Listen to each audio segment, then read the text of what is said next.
Okay, folks, good morning. Happy Wednesday.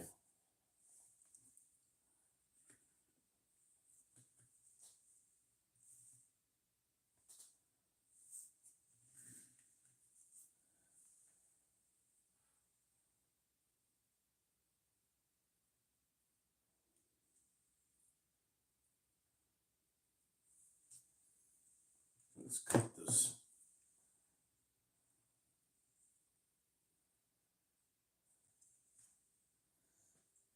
antenna to size.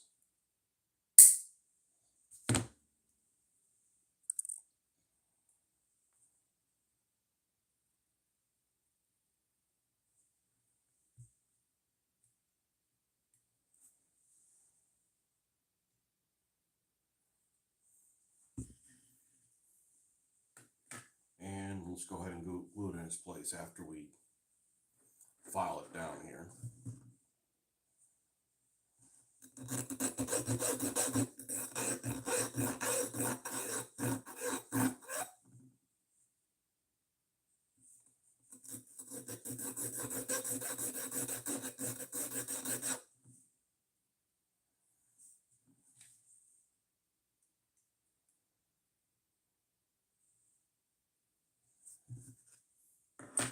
And just a dab of super glue will do that.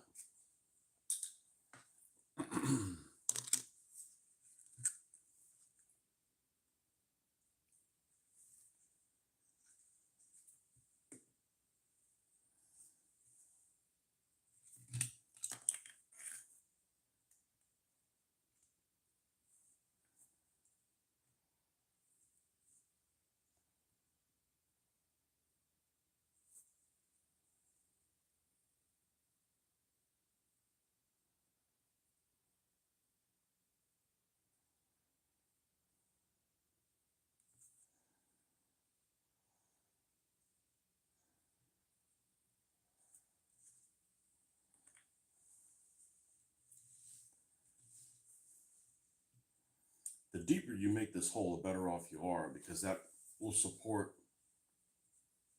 the correct angle. But sometimes you got to make it shallower than you want, because otherwise you're going to punch through something.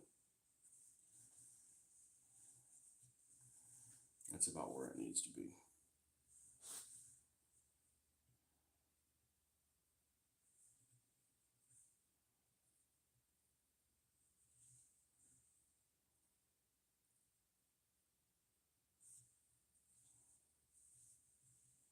All right, and what we're going to do this morning then is working on some drippings. It's drippings time. Let's get a little bit of water.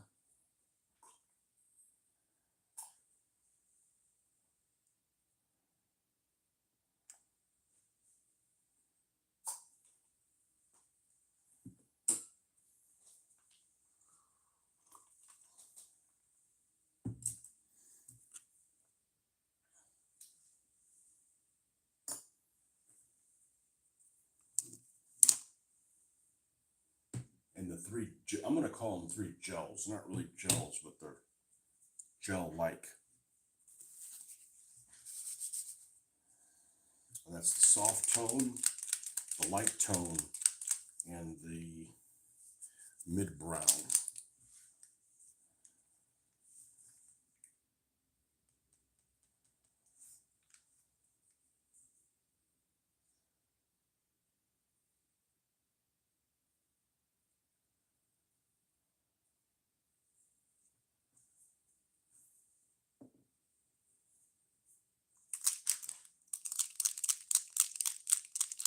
What's up? Good morning. Happy Wednesday. I think that's what day it is. One day closer to the weekend. Is the lighting okay? I don't know. I feel like the lighting is, it's great for me. It's not in tune for you guys.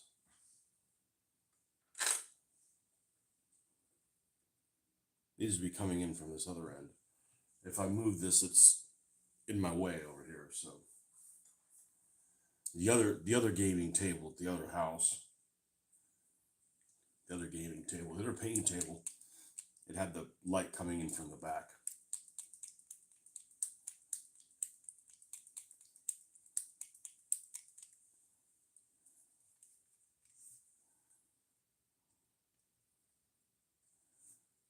All right, this one's particularly thick. I know when I got this, I'm like, man, this is garbage, because it was super thick.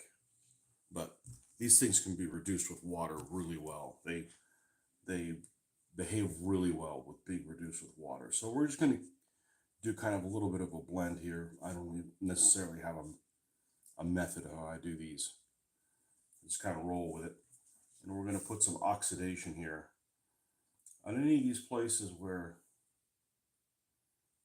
water is going to accumulate, especially after a spring thaw or something like that.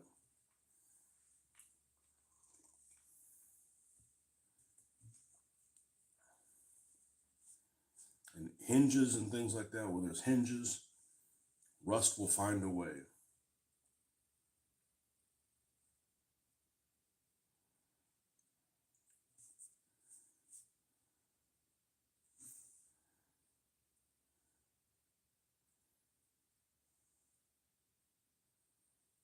And it also gives some other colors into the palette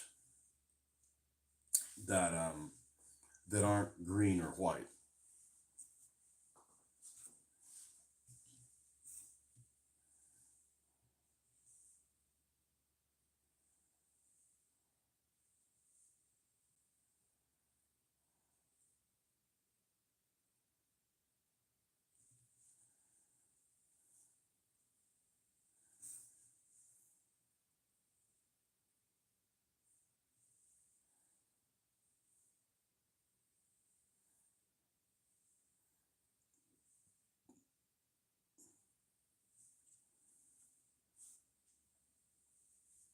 Eye candy.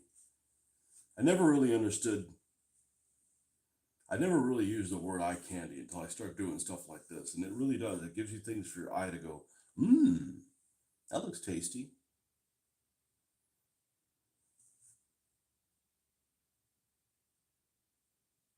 Instead of like being something that's just one color.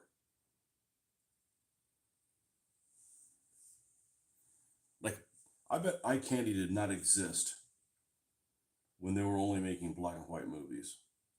I'm not a fan of black and white movies because what you're seeing is not what was really there.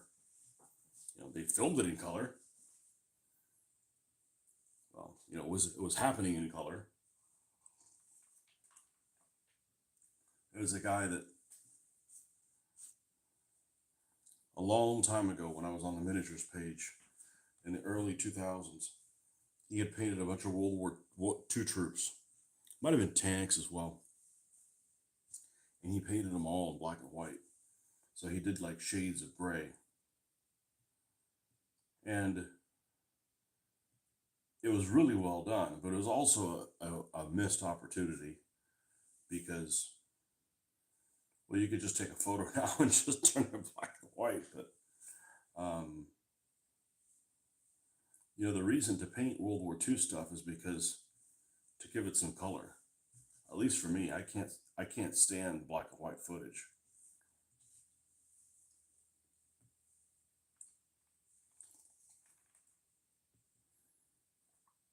And then if you have colorized stuff from the Second World War, the colorings aren't correct. So, if you go that as a color guide, then you're painting it wrong also.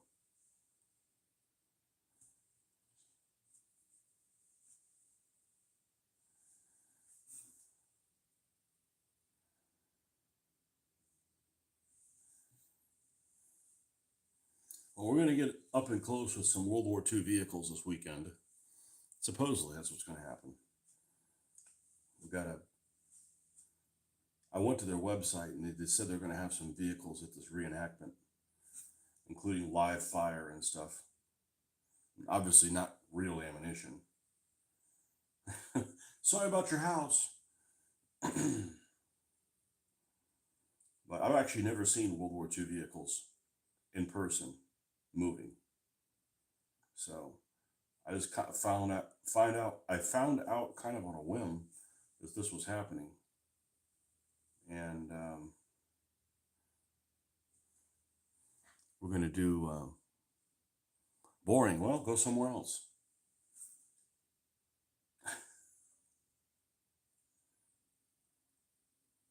Just pretend it's like sports when I go see sports.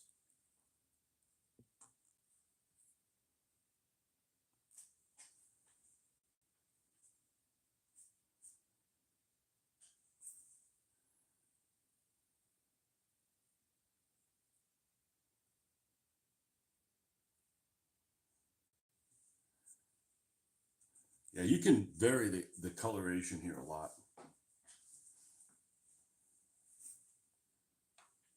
just by adding water to it.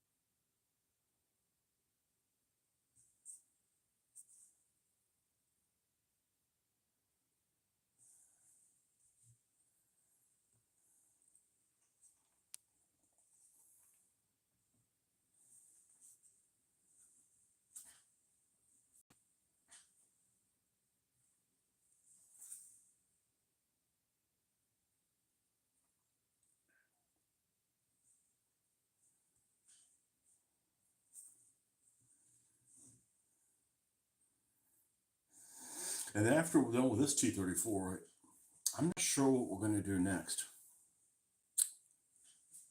We got a couple. It's definitely going to be a snow vehicle. Maybe I'll do the Americans. Those two Shermans are just such poor castings.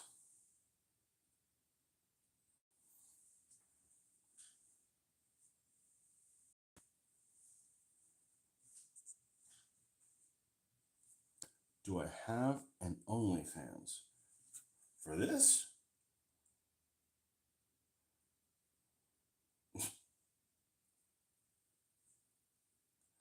Well, this isn't exactly a fetish, right? Isn't OnlyFans like supposed to like be fetish stuff? Like if you're into like if you want to see Mitch's feet or something like that?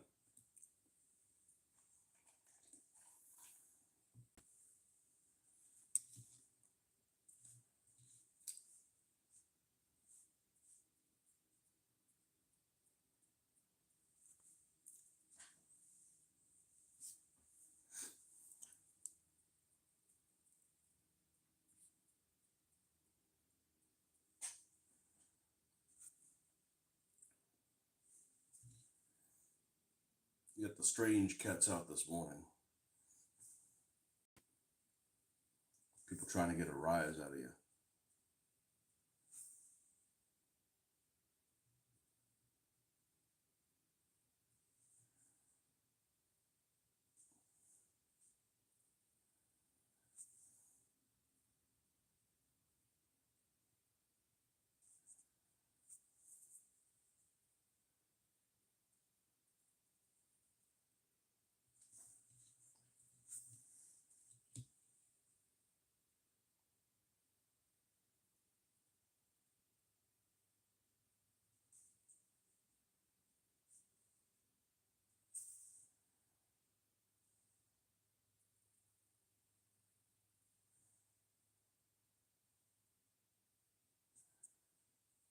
And the fact that all of these little spots where I'm adding this corrosion already have a black wash on it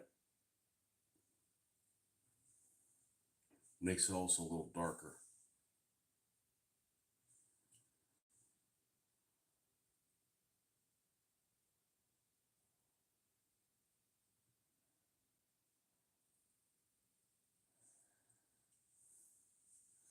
I think we're going to do the King Tiger last. Too many people have a fetish for that King Tiger.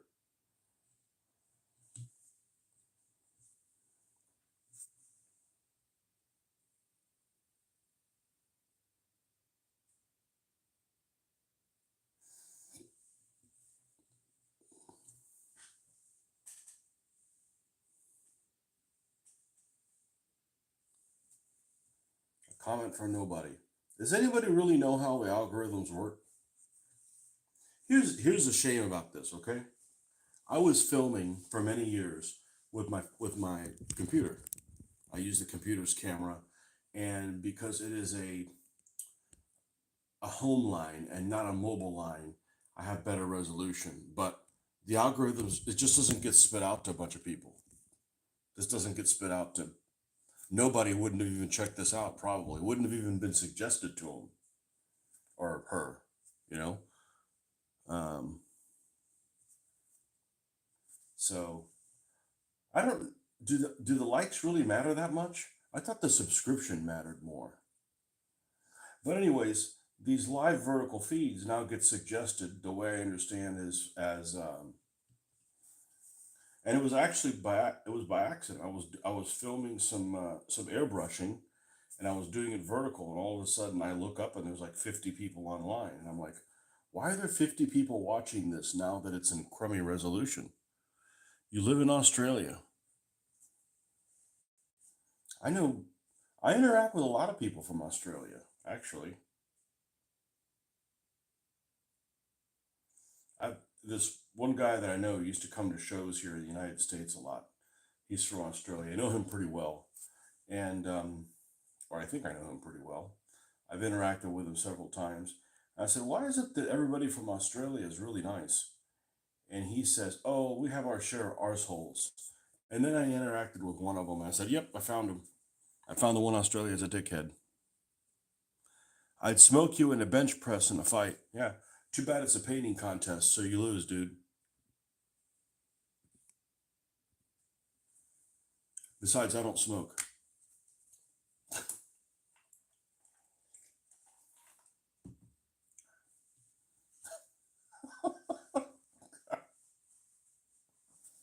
These people need to get to school, man.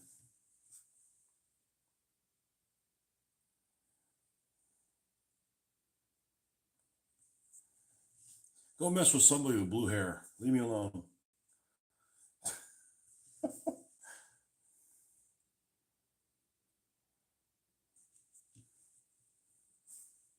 See, that's the problem with internet. Everybody has a voice. And some people shouldn't have a voice. You're trying to disenfranchise people. No, some people are out to do no good.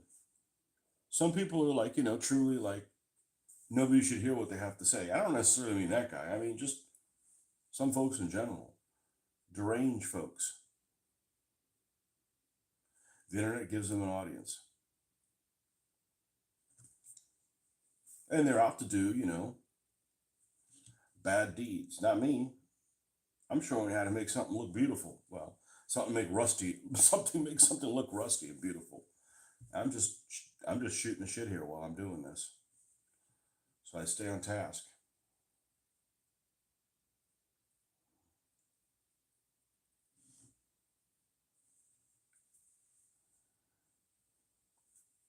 A nobody from Australia.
Almost done. This actually takes a lot less time than the initial black lining. That one takes a little bit longer.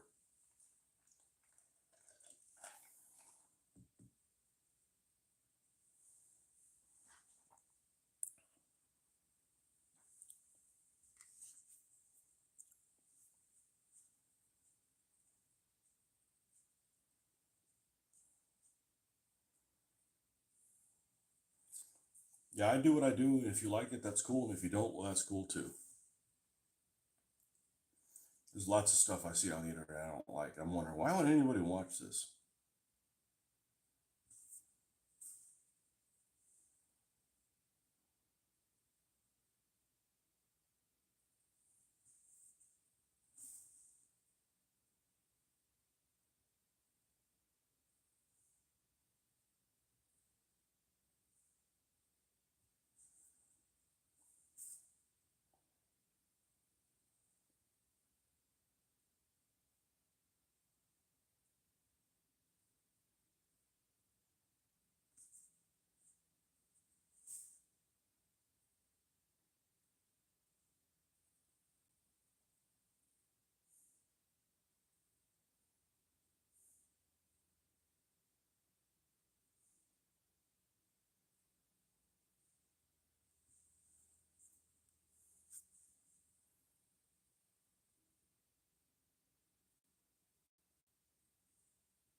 I'm just glad this thing doesn't have as many of these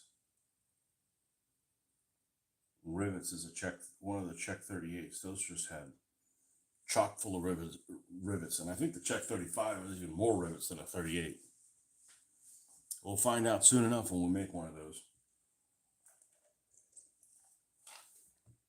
Although I'm not in that big of a hurry.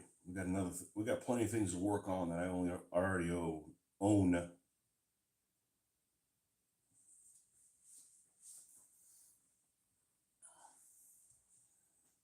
Already own. And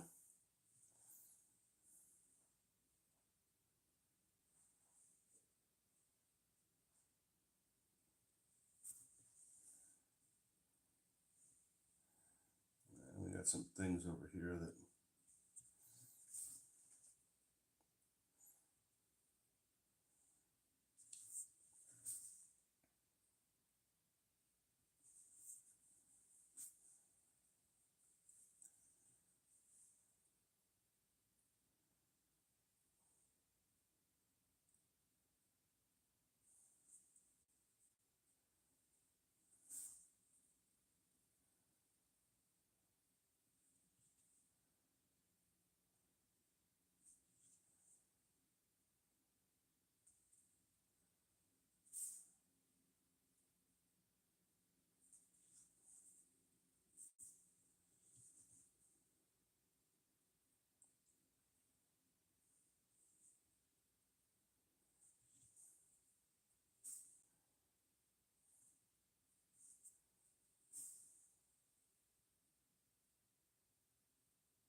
It is a 234.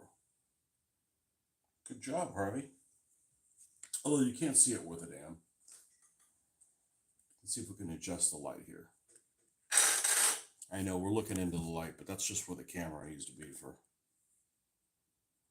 Here's a completed one.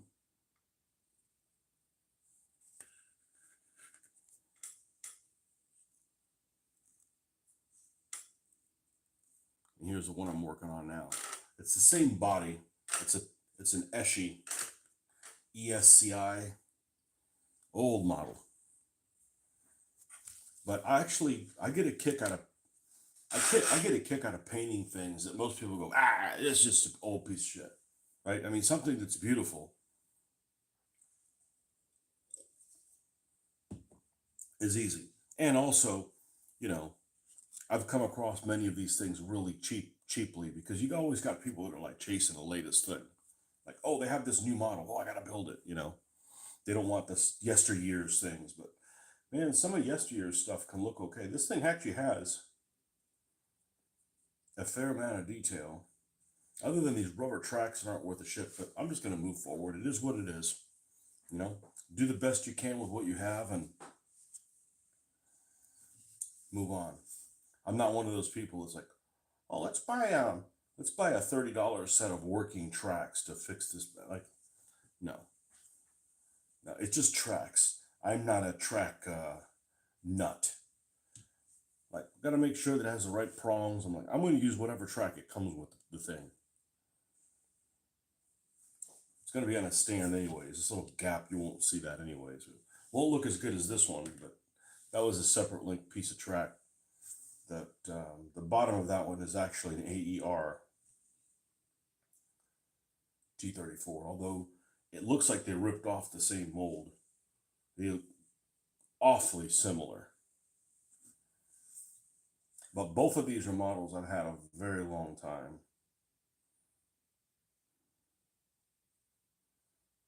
And these are really the first winterized vehicles I painted. And I'm extremely impressed how they've turned out.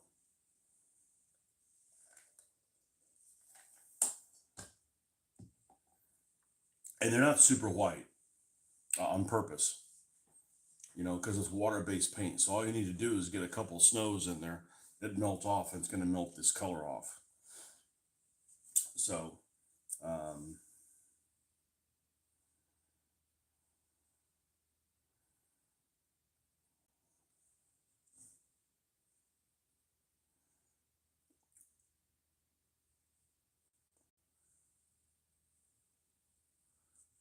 and they haven't been sealed. So once they get varnished, which is weird because to me varnish is always like glossy. When we flat coat these, it'll look even better. I haven't done that. I've got a big backlog of things that need to be flat coated.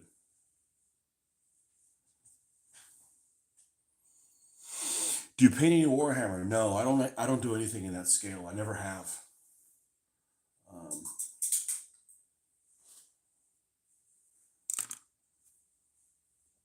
the only thing in that scale I considered painting,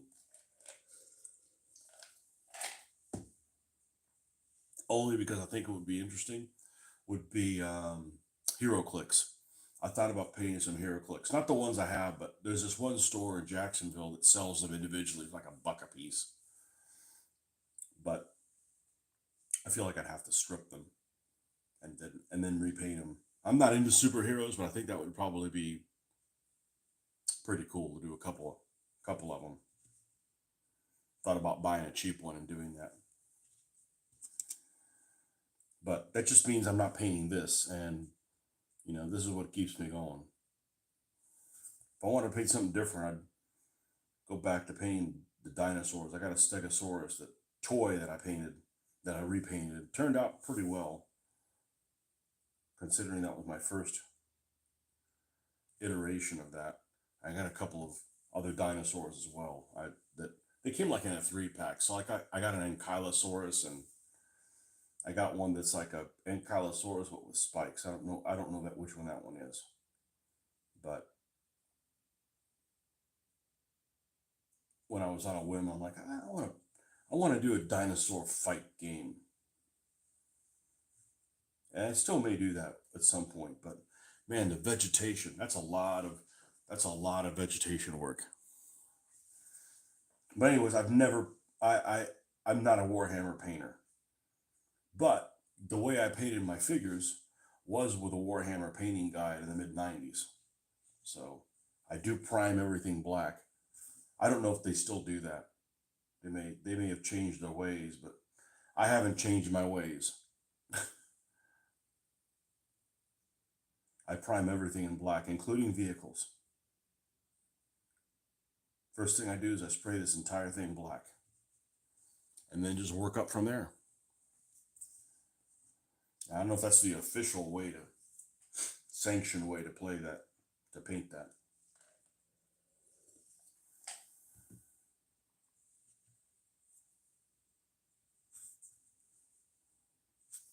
When I got back into models and make dioramas, do it. I don't know. I don't get into the dioramas because it take up a lot of space and you don't do anything other than just look at it. But at least with this, there's a potential of, using this in the game.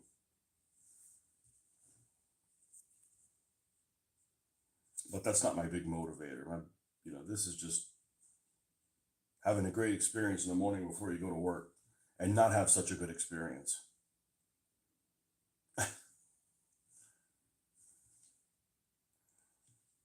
All right, we need some more rustification over on this end.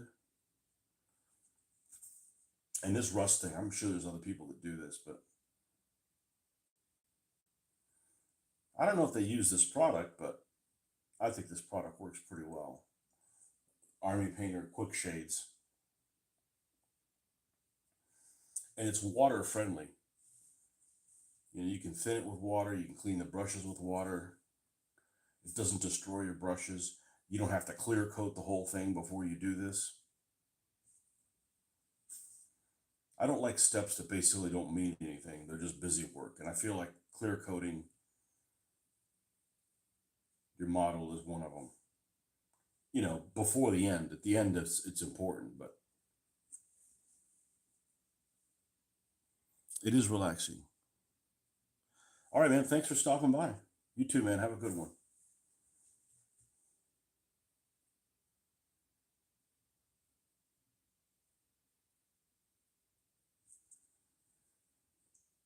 Yeah, a lot of the Warhammer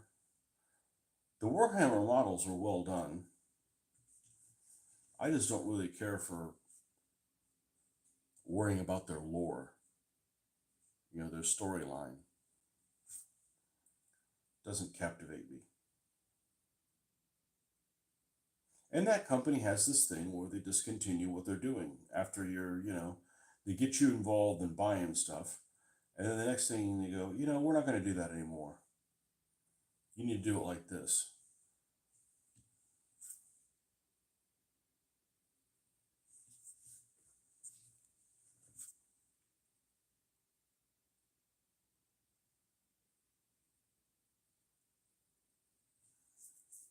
Getting you to want to buy new stuff again. Like my money doesn't matter.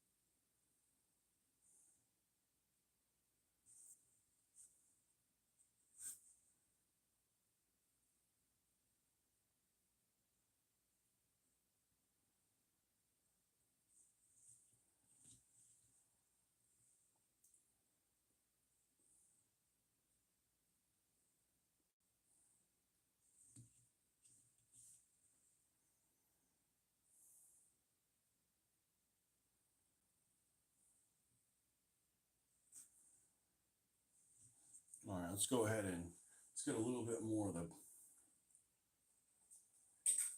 the Nuln Oil, drop it on these gratings, and then we can go and paint some stuff. And oh shit, I haven't done the turret. Let's still do the Nuln Oil, so that will have some time for it to dry. Here.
can do the turret.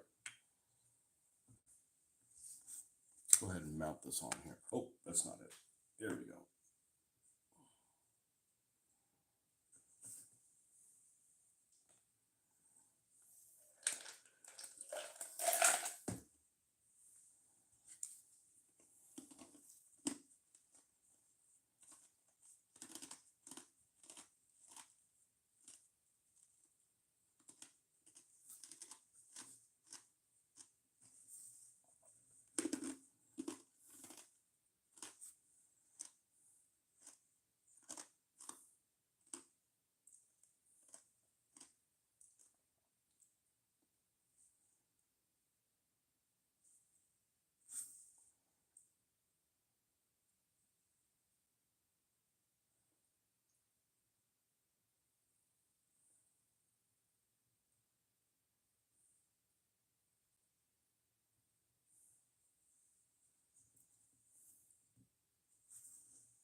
I kind of wish I had an SU 122, not an ISU. I have one of those, an SU 122.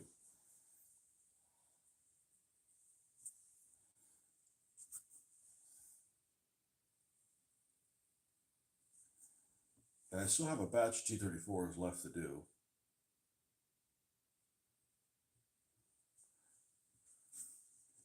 We're probably going to winterize some of them. 3 or 4, something like that.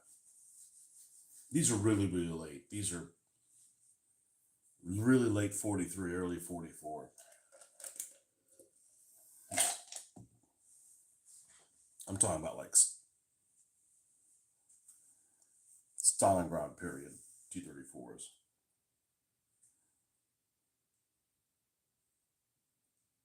Winter of 42, 43.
And this stuff is really forgiving, but I think of all this whitewashing I've done, I think only on one occasion did I ever wipe anything down.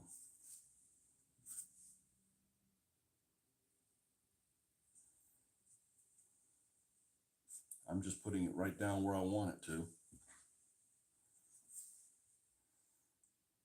And a lot of this is going to have a really light dry brushing, and that'll clean all that stuff up.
We've got some professional business going on here.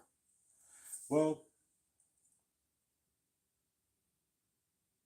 I don't sell myself off to other people, but I guess we have been going out on this for a while. I've only been doing vehicles for a couple of years, though. Been painting for a long ass time, though.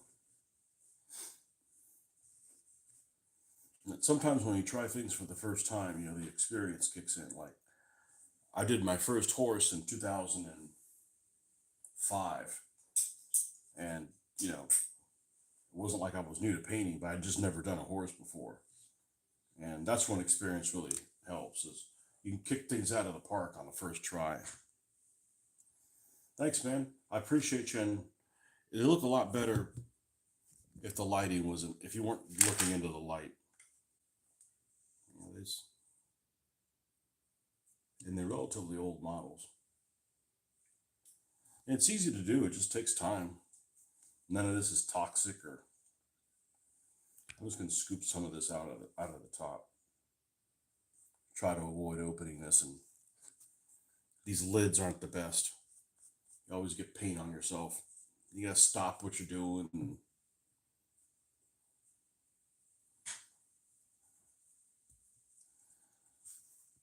going to mix our little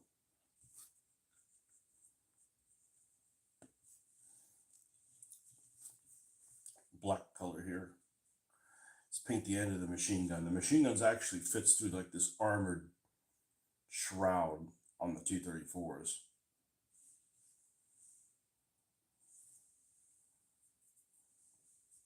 It's only the very little tippy end that's actually the machine gun itself.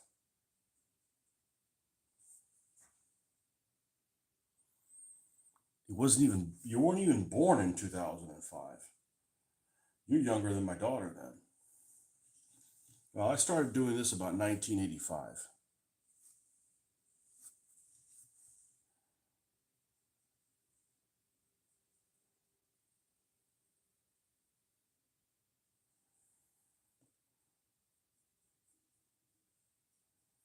But stuff I've done since about 97 has been worth a damn.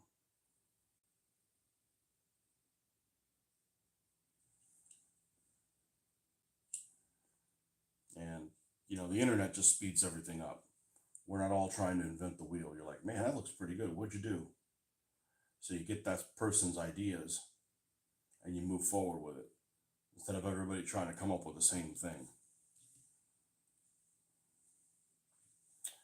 I think that's the only thing that's other than the exhaust, which we're going to mix a little rusty concoction here.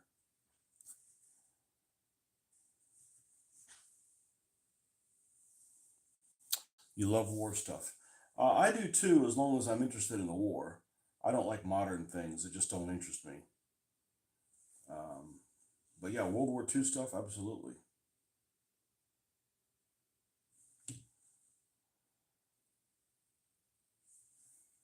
Yeah, I got interested in it when I was about 11 years old. It's about 1982. I started getting into World War II stuff. So if you love war stuff, make sure you subscribe to my channel. And I'm not just saying that. I've got a video that'll be coming out this weekend. I'm going to go see real World War II stuff, moving around and shooting and stuff. That's supposed to be the case. I don't think there's going to be a rain out. I'm planning on going. So I've actually never been to one of those. I've never been to, real World War II tanks moving around. So that should be fun. It won't be live, for the sake of, you hate something really cool happen, and that's when the feed kind of get, shaky. You know, miniatures, best hobby ever. Yeah, I'm gonna have to agree with you. You went to a war museum once.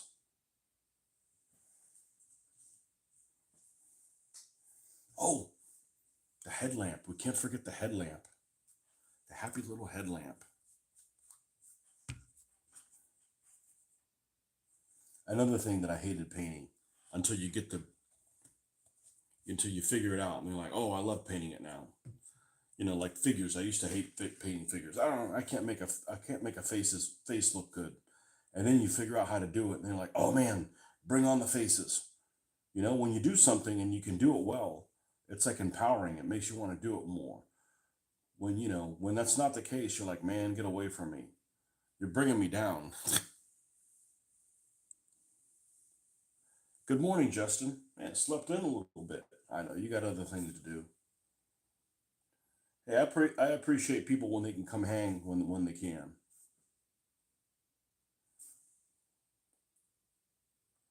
Justin, this one's almost done.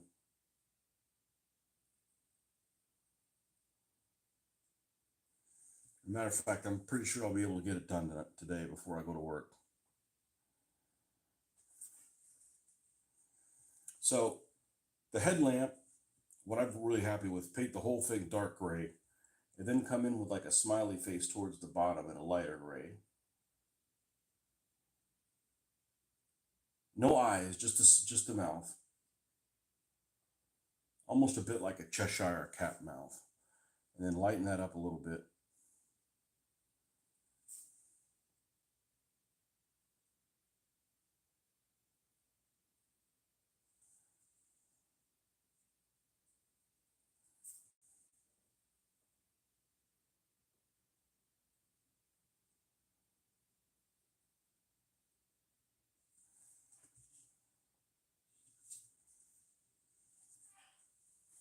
And it looks better on some than others.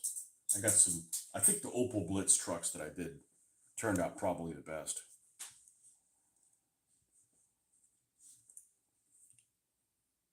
Oh, we didn't do any drippings on here. The hell's wrong with me? I mean, I did all the joints, but I didn't do the drippings.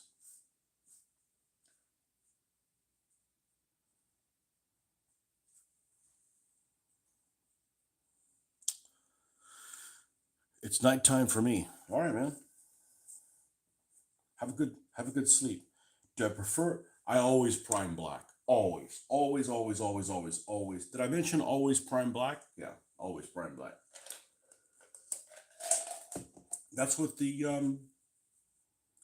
That's what the painting guide used to say. The Warhammer painting guide, or whatever the hell it's called, heavy metal painting guide from 1993. That was pretty influential in the way that I paint things, even though I don't paint Warhammer things.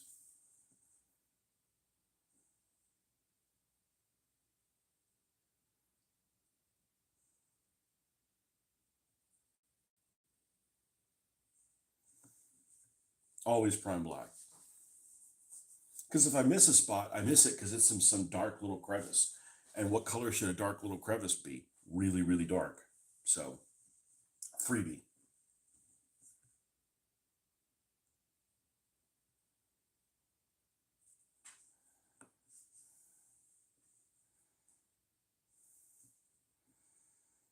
Now, there's a spot here where water would accumulate because it's the joint between these things. And then one day it rained a lot and this drained.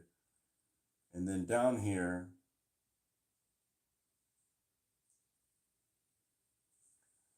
we had some rust streaks that go on there, but just kind of, just subtly, the same thing here. It accumulated, and it's kind of transparent a little bit.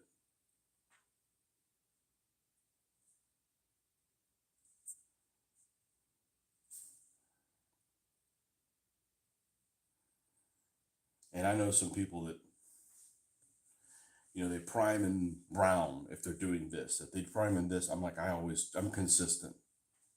I always primed in black. And before that, I didn't prime at all. Like when I was doing 1/2400 scale ships, I didn't prime my ships. We didn't know about that.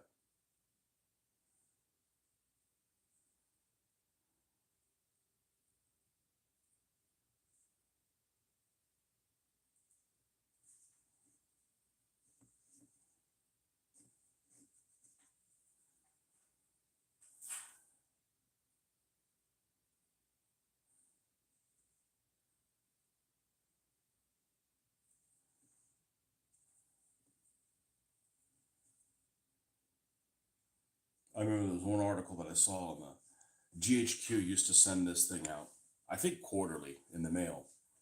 And one of the things was this article on how to bake paint onto your miniatures. So I ended up putting a bunch of warships. That's what I was doing at the time, and just painted them a base color and then put them in the oven to bake them.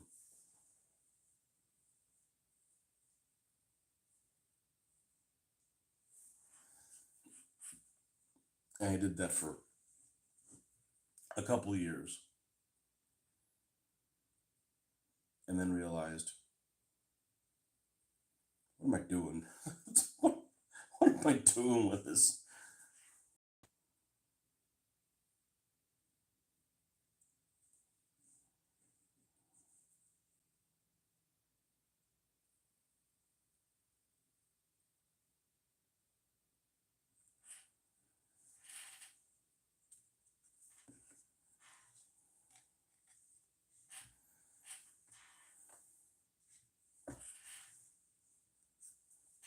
All right. Now we're going to do the secret ingredient.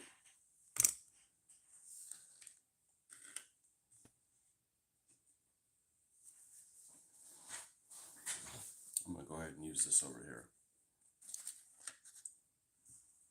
We're going to get some of the base color, which is 4BO Russian green.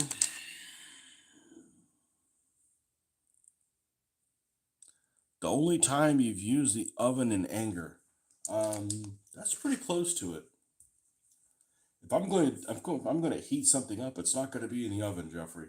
That seems like it's really energy inefficient.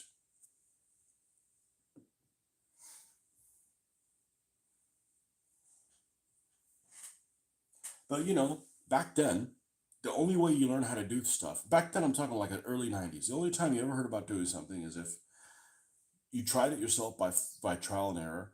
You like physically saw somebody else's miniatures and asked them how they did it, found out in a newsletter. That was it. It wasn't like, you had the internet. So There's probably a million different ways to do things on the internet now that we have the internet. But back then, that's all you had. It was trial and error, or, I did it like this, or.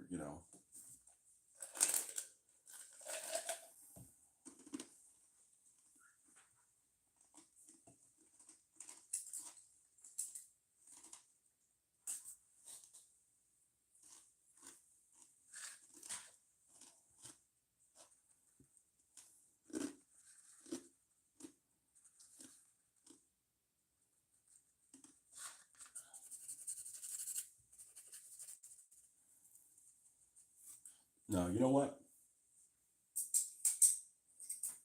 We need a paintbrush that's got a little bit less dried paint on it. We got plenty to choose from.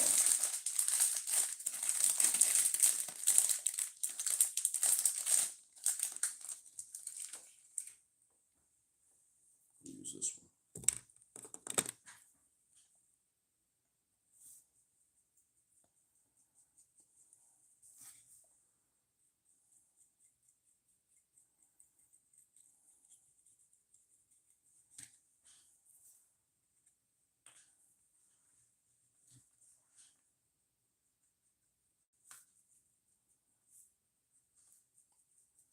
Yeah, I totally would have gone to the Tank Museum, except it's located in the wrong place. It's just too damn far away from London. And if I was traveling alone, then I probably would have gone. But I got to do stuff that appeals to everybody. So, go in England, and then turn around, and what are you going to do? I'm going to drive to this place that's 5 hours away and consume the little bit of time that we have here there. That just doesn't make any sense.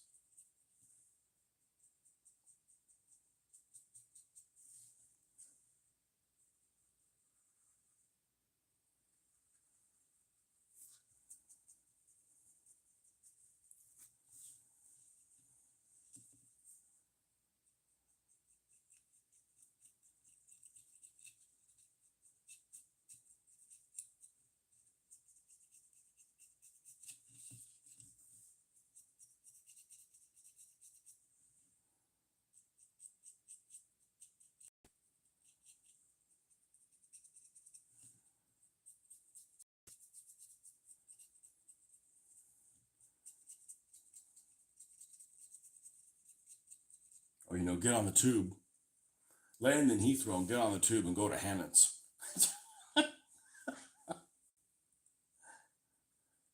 I mean, I can get models anywhere.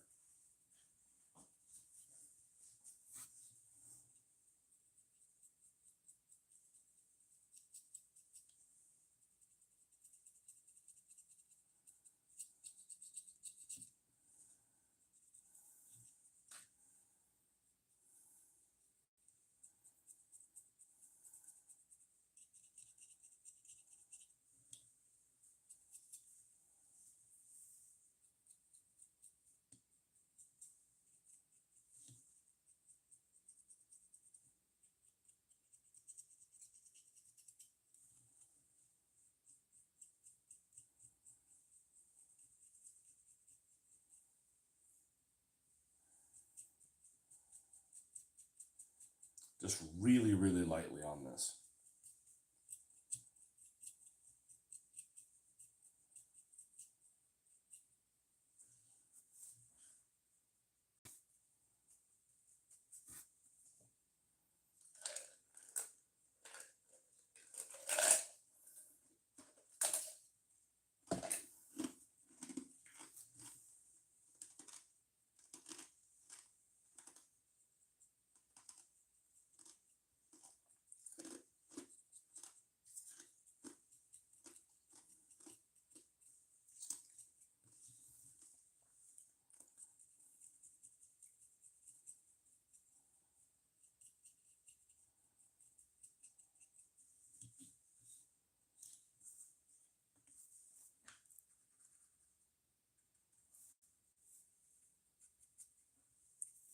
Uh-oh.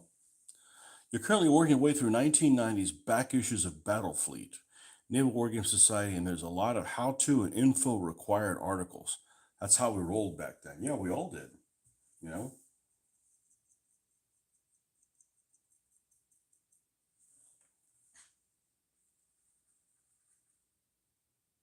You know, I came across what's my favorite war games magazine right now. I don't subscribe to any of them, but I have bought digital issues of them, and that's that War Game Soldiers and Strategy. I really like the way that one conducts itself. I like the way that one looks. And there's a thing on there where you can send them articles, and you know I thought about doing that, but I figured they give you like subscription for a couple of years. No, they like pay you real money if they take your article. I'm like, yeah, that's pretty sweet. I'm not much of a writer because I don't like to rehash things that I'm thinking about.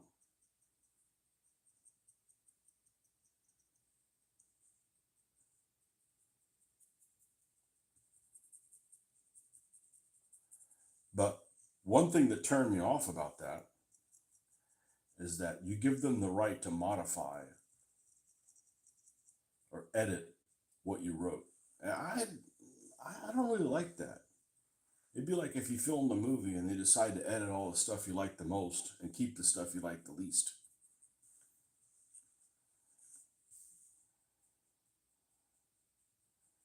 And I just don't need money that badly.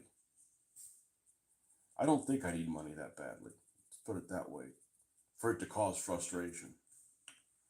And I'm not a writer. I'm not, you know, I don't mind helping people. I don't mind getting the word out. But I don't like doing things that I really do not enjoy doing. And writing is one of them.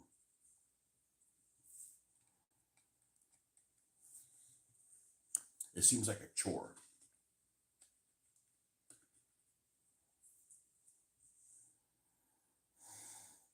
Now, let's see if these look equivalent, as I like to say. It's,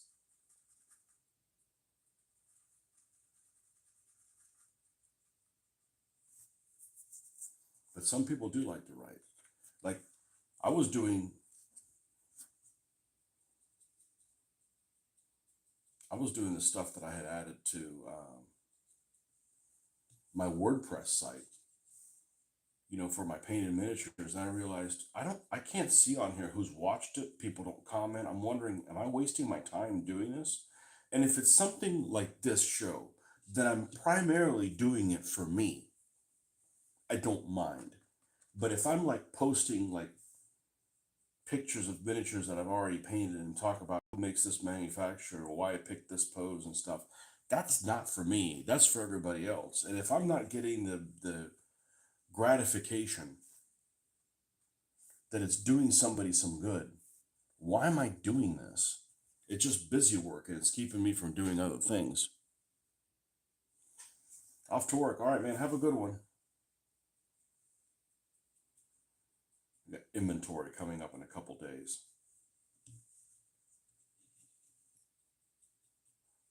I hope somebody uses that shit. They always say that they do, but I question it.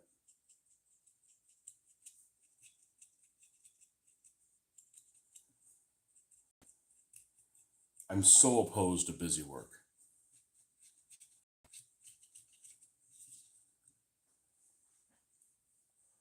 Let's let me do this. Let me add a little bit of this of the color we've been using for the track.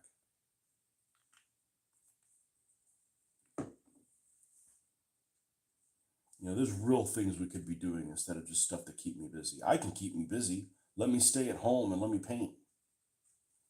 I got stuff to do. You off down the rare earth mine soon? Yeah, in about 10 minutes. I said that to somebody recently. They didn't know what the hell I was talking about. They didn't know what salt mines were.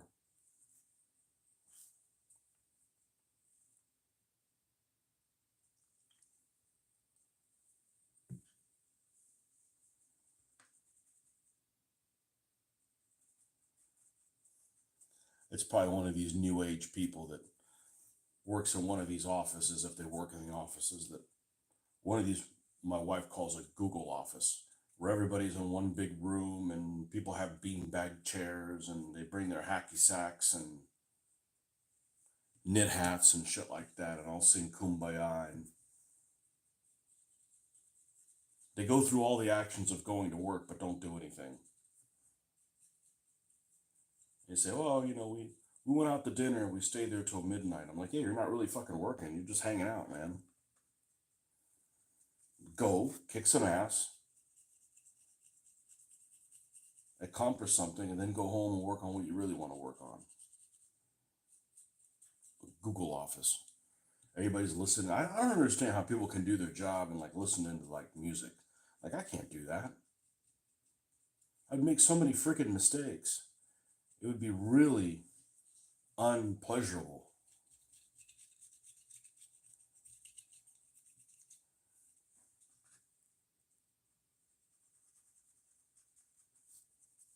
Now, what I wish we had is a martini lunch, but I wouldn't come back from lunch then.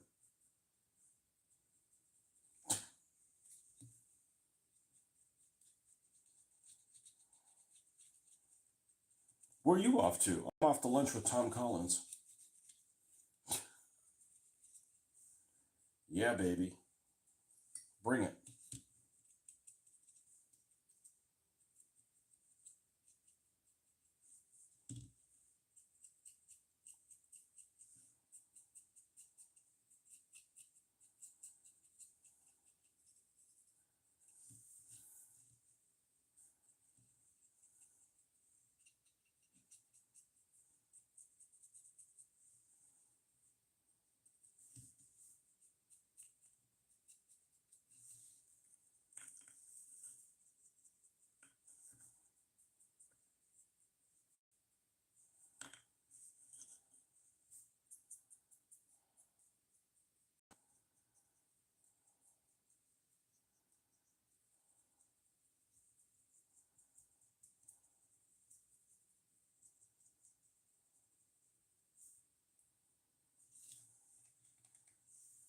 Go to work in your hacky sacks and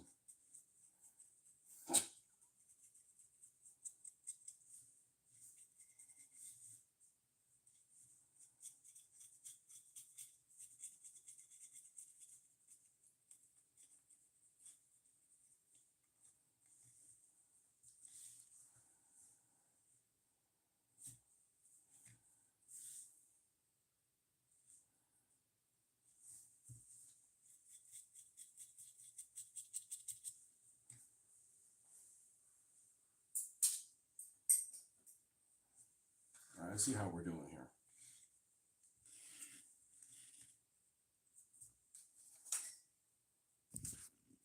Let's flip this around.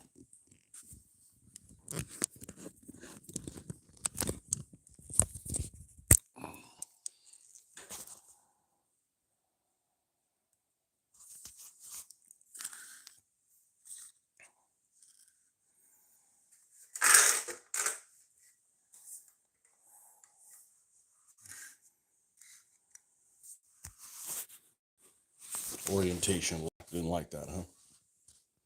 Man, it's just too damn bright. This is the original one. It's just.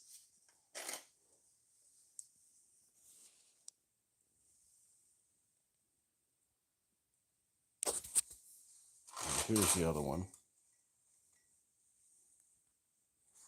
I hate this, that little joint thing there. And it's going to be on a stand, so.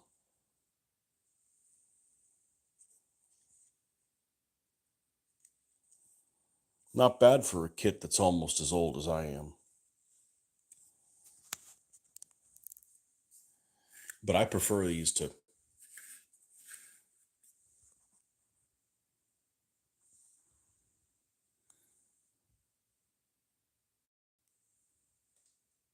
The stuff that's already done for you.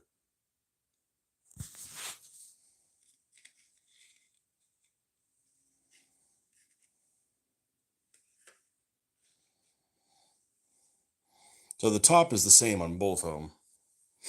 This one down here, this is what the original running gear used to look like. this running gear bottom along with the rubber band tracks. This other tank also had the same bottom, and then we had a mishap with the tracks a long time ago, and really discouraged me from finishing these up. And until I found that I had an AER model of a T3485, and the top part of the T3485 was just junk. So I decided to use its bottom for this one. So, and it totally looks like it's a knockoff. It totally looks like it's a ripoff of the SU model. You look at the running gear here, it's very similar to that. But anyhow, this is where we're going to stop for the day and take some photos before I go to work, and we'll be back either this evening or tomorrow morning. All right, folks, thanks for stopping by. We'll see you guys on the next one. Bye-bye.